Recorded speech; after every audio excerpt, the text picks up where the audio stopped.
Hello, and welcome back to another video from me from Mode 44. It's been a while.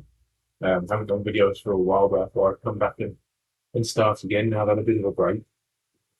And for the first one back, it's going to be just a really quick one to do with snippets and internet access rules and so on, as I've had to deal with these recently. So the internet access rule, basically we've got two types of rules now in SCM, and we've had that for a while. We've got security rule, which as we can see, we've got all the name, description, so on, and destination, source, application, URL, and tenant restrictions, and so on and so on. But we also have another type of rule as well. And what I want to draw everybody's attention to is this down here. So we've got the different security profiles that we're familiar with. We go to an internet access rule, which is it's a type of rule that's pretty much being used now. So when you have assessing the security, when you have a Gen AI access or AI access security, they're creating internet access rule. And they differ very much in the way that they're configured. You've still got the allow, the block, and you've got the tagging and so on. But then we have the match criteria for just source users. We have advanced source destination settings. So we have device posture, destination address and services, and so on. We can select them like that. And then we have the access control. The access control, as it says, applications take precedence over URL category. So we have the applications, and if we search an application, let's say, for instance, we went for Dropbox, and then we select that. Okay, we've then got advanced application settings based on. Okay, so we got permitted functions for Dropbox, 11 of 11 enabled. We can go see them, and this is so we can now control from here a lot easier, in fact, and a lot quicker. We can control the person uploading, downloading, the file control profile that we want to add to this particular application. So we can use the default rule, which is configured. You can see it kind of in faint there. Use the default rule, or we can select the file control profile for this application, and then we've got up and down. So we've got a real granular control over DLP profile again. So we've got DLP, and then header insertion there. Okay, so effectively, this is what we're saying now is that we've got a different type of rule. And we have the URL categories as well. So we can go to the website generator, and we've got the URL categories, the advanced settings there as well. And then what we want to do, we want to continue, redirect or isolate it.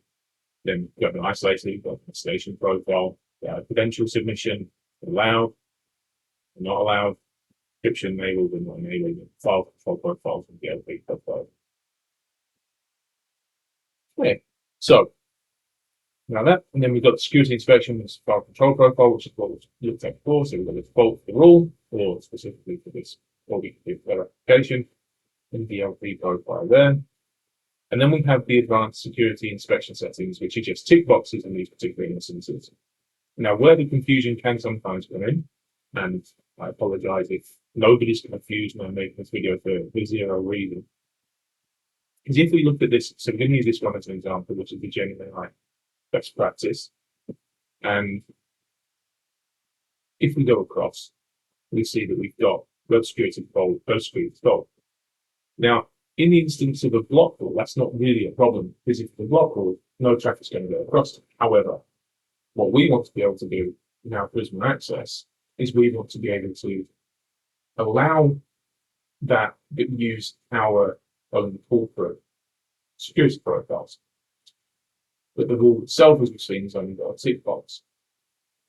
And that is because in the snippet itself,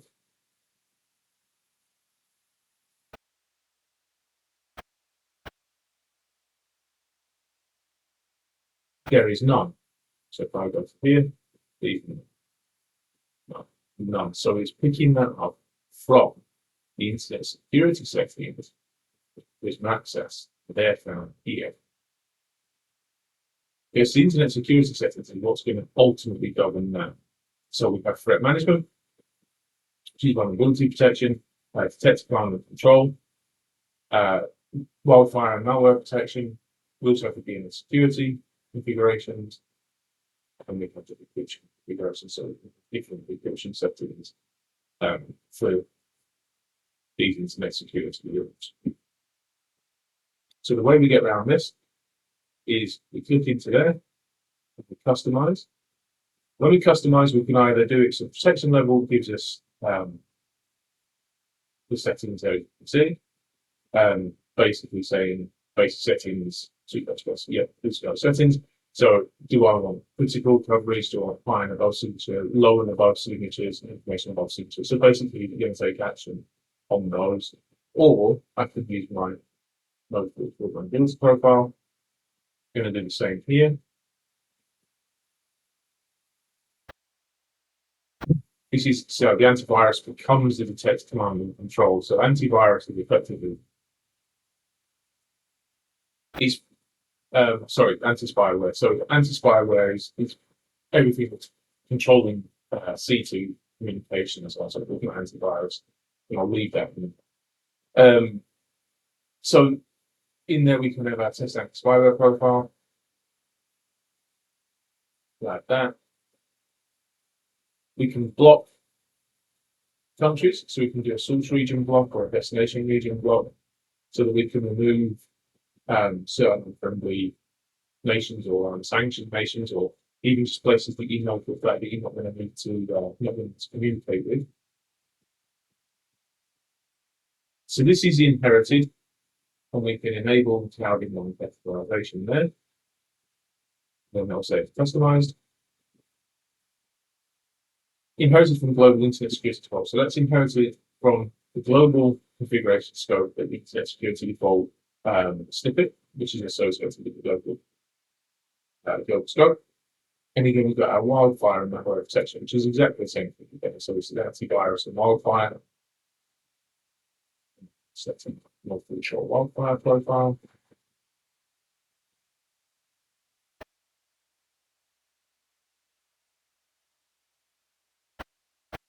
And security.